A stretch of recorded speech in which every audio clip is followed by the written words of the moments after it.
বাঁচানো গেল না মাগুরায় নির্যাতিত শিশুটিকে। 7 দিনের মধ্যে বিচার কাজ শুরুর আশা আইন উপদেষ্টার। কাল কক্সবাজার যাচ্ছেন প্রধান উপদেষ্টা ও জাতিসংঘ মহাসচিব। 1 লাখ রোহিঙ্গার সঙ্গে ইফতার। এবং ইসি কর্মকর্তাদের 2 ঘণ্টার কর্মবিরতিতে বন্ধ ছিল এনআইডি সেবা।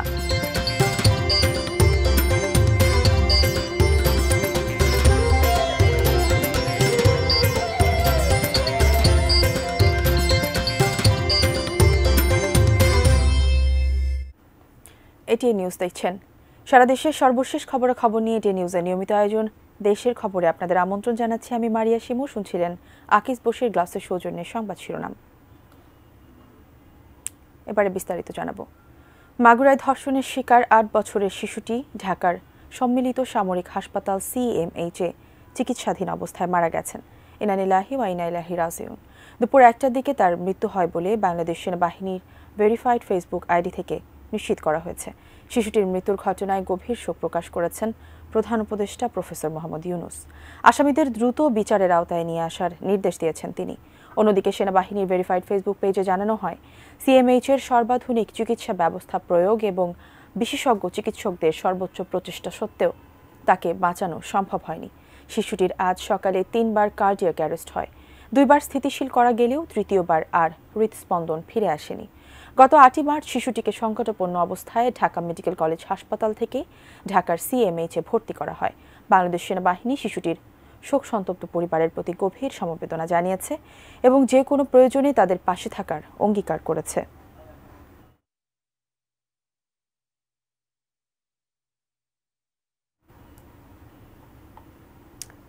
মাগুরায় শিশুটি মারা যাওয়ার খবরে শ্রীপুর উপজেলার জারিয়া গ্রামে নেমে এসেছে শোকের ছায়া। এই মুহূর্তে শিশুটির বাড়ির সামনে আছেন প্রতিনিধি সুজন মাহমুদ। আমরা সরাসরি তার সঙ্গে যুক্ত হচ্ছি। সুজন, সর্বশেষ আসলে আমাদের কি জানার আছে আমাদের জানাবেন। আপনি যেমনটি বলছিলেন, আমি এখন রয়েছি মাগুরা জারিয়া গ্রামে, সেই শিশুটির বাড়ির সামনে এবং পুরা গ্রাম জুড়ে কিন্তু শোকের ছায়া নেমে এসেছে এবং যতটুকু জানতে পেরেছি শিশুটি এখন ঢাকাতে রয়েছে। তাকে সন্ধ্যা 7টার ভিতরে মাগুরাতে হেলিকপ্টার করে নিয়ে আসা হবে এবং মাগুরার স্থানীয় নোমানি ময়দানে প্রথম তার লাশটি আনা হবে। ওখান থেকে শ্রীপুর জারিয়া গ্রামে নিয়ে আসা হবে। এখানে ওনার আত্মীয় স্বজন যেনারা রয়েছেন তিনারা অনেকে এসেছেন এবং পুরা পরিবারে কিন্তু শোকের ছায়া, পরিবার সহ গ্রামে কিন্তু শোকের ছায়া নেমে এসেছে। এবং এখানে যে 6 নম্বর জারিয়া গ্রামের 6 নম্বর ওয়ার্ডের যে মেম্বার রয়েছে তিনি আমাদের সঙ্গে রয়েছেন। তিনার কাছে কিন্তু আমরা জানতে চাইবো যে আসলে এখন সর্বশেষ কি জানতে পেরেছেন উনি, এখন কি অবস্থা এবং কি জানতে পেরেছেন। আমরা জানতে পেরেছি আমাদের আসিয়ার লাশটা হেলিকপ্টারে করে আসছে। আপনি যেমনটাই বললেন যে নোমানি ময়দানে নামবে, আমরাও জানতে পেরেছি নোমানি ময়দানে নামবে, তারপর নোমানি ময়দান থেকে এখানে আনা হবে। আর আমাদের যে কার্যক্রম, লাশের যে দাফন কাফনের যে কার্যক্রম সেগুলো রানিং অবস্থায় আছে। আসিয়ার লাশটা দাফন করা হবে সোনাইকুণ্ডি গুরুস্থানে এবং তার জানাজা করা হবে সোনাইকুণ্ডি প্রাইমারি স্কুলে। জানাজা কখন নাগাদ জানাজা শুরু হবে? জানাজা আমাদের অ্যাকচুয়াল সময় হয়তো বলতে পারছি না, তবে উপর থেকে যে নিউজ আসবে আসার পরই আমাদের জানাজার কাজটা শুরু হবে। ধন্যবাদ। যেমনটি বলছিল এই 6 নম্বর ওয়ার্ডের উনি মেম্বার, এই গ্রামেরই। উনি জানিয়েছেন যে ওনার সঙ্গে সবসময় কথা হচ্ছে তার পরিবারের। তিনি জানিয়েছেন যে লাস্টটি 7টার দিকে মাগুরা স্থানীয় নোমানি ময়দানে আসবে এবং তারপরেই নিয়ে আসা হবে শ্রীপুরের জারিয়া গ্রামে। এই গ্রামে নিয়ে আসার পরে আমরা যতটুকু জানতে পেরেছি এসার পরেই কিন্তু এই সোনাইকুণ্ডি গ্রামে তার লাশটি দাফন করা হবে। এই ছিল তার শিশুটির বাড়ির সামনে থেকে সর্বশেষ খবর। সুজন আপনাকে। দর্শক, মাগুরা থেকে আমাদের সর্বশেষ জানাচ্ছিলেন সহকর্মী সুজন মাহমুদ। এবারে অন্য প্রসঙ্গ। জাতিসংঘের মহাসচিব আন্তোনিও গুতেরেসের সফর ঘিরে নিজ দেশে ফিরে যাবার স্বপ্ন দেখছেন বাংলাদেশে আশ্রয় নেয়া লাখ লাখ রোহিঙ্গা। একই সঙ্গে খাদ্য সহায়তা কমিয়ে আনার বিষয়টিরও সুরাহা হবে বলে আশা করছেন তারা। কামরুল হাসানের ক্যামেরায় বিস্তারিত জানাচ্ছেন অর্পণ বড়ুয়া। শুক্রবার কক্সবাজারের রুখিয়ায় রোহিঙ্গা শিবিরে যাচ্ছেন জাতিসংঘ মহাসচিব আন্তোনিও গুতেরেস। ও অন্তর্বর্তী সরকারের প্রধান উপদেষ্টা ডক্টর মোহাম্মদ ইউনূস নিজের দেশ থেকে বিতাড়িত অসহায় মানুষগুলোর প্রতি একাত্মতা জানাতে ওই দিন 1 লাখ রোহিঙ্গার সাথে ইফতারও করবেন তারা। সর্বোচ্চ বিশ্ব সংস্থার প্রধান যেহেতু দেখতে এসেছেন ভিন দেশে, দুঃখের দিন শেষ হওয়ার আশা জাগছে রোহিঙ্গাদের মাঝে। আরো বেশি খুশি হই, তারা কিছু আরো দুঃখ সুখ তারা বুঝাই ফেলছুম দেন কই আরা লম্বা সময় বাংলাদেশ মাথায় বললাম না আরা সকালে দেয় বললা চাই মোহাম্মদ জুবাইর আতুন্দাসে এবারে ইতারা দুজনের লয় মিট হই হতা হয়ে পারে এনে লেখাদার সুযোগ আয় বাংলাদেশের গভর্নমেন্ট তুনো চায়।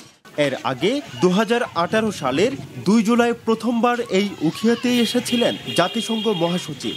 মাঝের দীর্ঘ সময়টিতেও রোহিঙ্গা সমস্যার সমাধান হয়নি, বরং তাদের জন্য বরাদ্দ খাদ্য সহায়তা অর্ধেকেরও বেশি কমাতে যাচ্ছে জাতিসংঘ। নানামুখী সংকটের মাঝেও জাতিসংঘ মহাসচিবের দিকে চেয়ে আছেন রোহিঙ্গা। রোহিঙ্গালা সেফ জোন দিয়া বলিব আর আরজনের দেশত আরজনের ফিরেও তাই তেন চাই আর এখনো ফুড়োর দরকার নকরি খন এইটার দরকার নকরি যা আর তো দেশ আছে আর দেশত আর যাইতে চাই। রোহিঙ্গাদের ব্যবস্থাপনায় দায়িত্বপ্রাপ্তরাও আশাবাদী জাতিসংঘের মহাসচিবের সফরে প্রত্যাবাসন ইস্যুই গুরুত্ব পাবে। আমাদের টার্গেট টু রিপেট্রেশন আপনি আমাদের বর্ডার সহ আরাকান আর্মি নিয়ন্ত্রণ নিয়েছে। নিশ্চয়ই এই বিষয়গুলি বাংলাদেশ সরকারের পক্ষে মিনিস্টার অফ ফরেন অ্যাফেয়ার্স এই বিষয়গুলি তুলে আনবে এবং আশা করা যায় উনি হয়তো বিভিন্ন গ্রুপের সাথে কথা বলবেন এই বিষয়ে। মিয়ানমার সরকারের নির্যাতন থেকে পালিয়ে 15 লাখেরও বেশি রোহিঙ্গা বাংলাদেশে আশ্রয় নিয়েছে।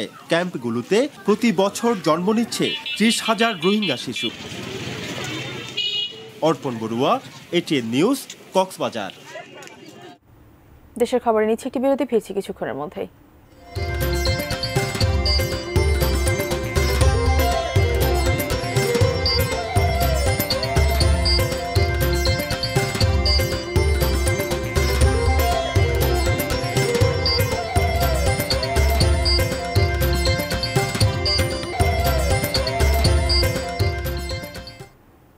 বিরতির পর আমন্ত্রণ দেশের খবরে।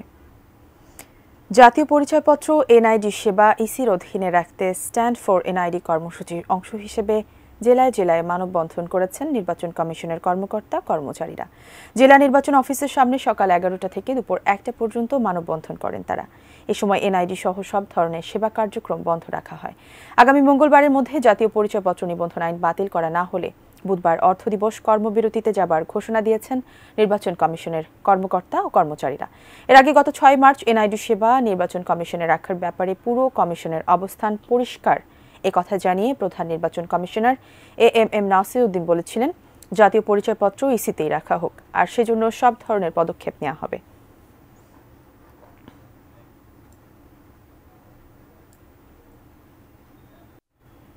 দেশের খবর নিচ্ছে আরও একটি বিরতি, ফিরছি কিছুক্ষণের মধ্যে, সঙ্গেই থাকুন।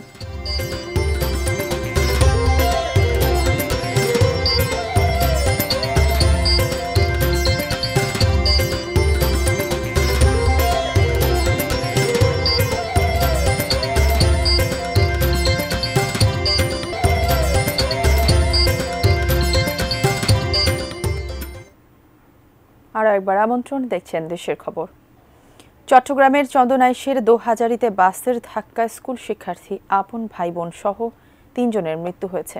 সকাল 8:30টার দিকে চট্টগ্রামমুখী পুরবী পরিবহনের বাস একটি অটোরিকশাকে পেছন থেকে ধাক্কা দেয়। এতে যাত্রীসহ অটোরিকশাটি দুমড়ে মুচড়ে বাসের সামনের অংশে আটকে যায়। এ সময় অটোরিকশা চালক রুহুল আমিন সহ দোহাজারী পাবলিক স্কুল অ্যান্ড কলেজের শিক্ষার্থী আপন ভাই বোন মারা যান। তারা হলো 12 বছরের ওয়াকার উদ্দিন আদিল ও 15 বছরের উম্মে হাবিবা রিজভী। গুরুতর আহত হয় 9ম শ্রেণীর ছাত্রী কাজী ফাহমিদা ওয়াসিমা তুসিন। দোহাজারীর হাইওয়ে থানার ওসি শুভরঞ্জন চাকমা বলেন, বাসটি জব্দ করা হয়েছে, তবে চালক ও হেলপার পলাতক রয়েছে।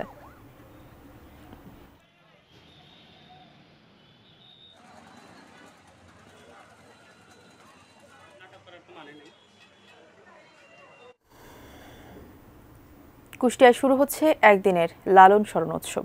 এই উৎসবকে ঘিরে ছেউরিয়ায় আখড়াবাড়িতে জড়ো হয়েছেন বাউল সাধু ও লালন ভক্তরা। ছেউরিয়ায় আখড়াবাড়ি থেকে সরাসরি যুক্ত হচ্ছেন প্রতিনিধি শরীফুল ইসলাম। শরীফুল ইসলাম, আমাদের জানান যে প্রস্তুতি কেমন চলছে এবং সেখানকার সর্বশেষ। ধন্যবাদ শিমু, যেমনটি বলছিলেন প্রস্তুতি প্রায় শেষ পর্যায়ে। একদিনের, যেহেতু আপনি বললেন একদিনের সেই লালন স্মরণ উৎসব, প্রতি বছর এই দিনটি 3 দিনের হয়। এবার যেহেতু রমজানের কারণে একদিন সংক্ষিপ্ত করা হয়েছে। ইতিমধ্যেই বা যারা সাধু লালন ভক্ত অনুসারীরা এই লালন আখড়াবাড়ি চত্বরে এসে পৌঁছেছেন, তারা নিজ নিজ আসন পেতে বসেছেন। সন্ধ্যায় মূলত অধিবাস পর্বের মধ্য দিয়ে এদের যে সাধু সংঘ অনুষ্ঠানটি, মূল যে অনুষ্ঠানটা সাধুদের, সেই সাধু সংঘ অনুষ্ঠানটি শুরু হবে সন্ধ্যায় অধিবাস পর্ব, যেখানে রাখাল সেবা বলা হয়। সে রাখাল সেবা গ্রহণের মধ্য দিয়ে চামড়ি পর্ব, সেটার মধ্য দিয়ে এই সাধু সংঘ অনুষ্ঠানটি শুরু হবে। রাতভর চলবে বা আধ্যাত্ম কথা, সাইজের বাণী নিয়ে আলোচনা, জ্ঞান তত্ত্ব আলোচনা, ধ্যান তত্ত্ব আলোচনা চলবে। গভীর রাতে দেওয়া হবে অধিবাস সেবা, যেটা সকালে বা একদম ভোরে দেওয়া হবে বাল্য সেবা। তারপরে আগামীকাল দুপুরে পূর্ণ সেবাটা হচ্ছে সাধুরা এবার নিজ নিজ ভাবে গ্রহণ করবেন। পূর্ণ সেবা আনুষ্ঠানিকভাবে দেওয়া হবে না, নিজ নিজ আনুষ্ঠানিকভাবে না দেওয়ার কারণে তারা নিজ নিজ কাফেলায় এই সাধু সেবা, পূর্ণ সেবাটা গ্রহণ করবেন। ইতিমধ্যে বাউল সাধুগুরুরা এই আখড়াবাড়ি চত্বরে শুরু হয়েছে। অল্প হয়তো সন্ধ্যার পরেই এই অধিবাস পর্বের মধ্যে দিয়ে সাধুসংঘ অনুষ্ঠানটা শুরু হবে। আপনি জানেন যে দোল উৎসবে লালন অনুসারী জীবদ্দশায় এই দিবসটি উদযাপন করতেন। দীর্ঘ 200 বছর ধরে এই দিবসটি তার ভক্ত অনুসারীরা পালন করে আসছেন। তো এই ছিল কুষ্টিয়া লালন আখড়াবাড়ি থেকে সাধুসংঘ অনুষ্ঠানের সর্বশেষ স্মরণ উৎসবের সর্বশেষ খবর। শিমু, ধন্যবাদ শরীফুল আপনাকে। দর্শক, কুষ্টিয়া থেকে আমাদের সেখানকার সর্বশেষ জানাচ্ছিলেন সহকর্মী শরীফুল ইসলাম। শেষ করব দেশের খবর, তবে তার আগে আকিজ বসে গ্লাসের সুজনের শিরোনামগুলো দেখে নিচ্ছে আরও একবার।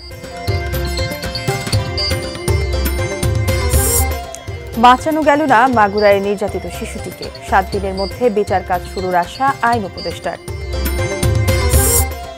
কাল কক্সবাজার যাচ্ছেন প্রধান উপদেষ্টা ও জাতিসংঘ মহাসচিব, 1 লাখ রোহিঙ্গার সঙ্গে ইফতার। ইসি কর্মকর্তাদের 2 ঘণ্টার কর্মবিরতিতে বন্ধ ছিল এনআইডি সেবা। এবং চট্টগ্রামের চন্দনাইশে বাসের ধাক্কায় স্কুল শিক্ষার্থী ভাই বোন সহ নিহত 3।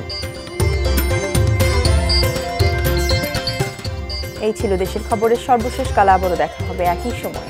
সে পর্যন্ত সবাই ভালো থাকুন, দেখতে থাকুন OT নিউজ। ধন্যবাদ।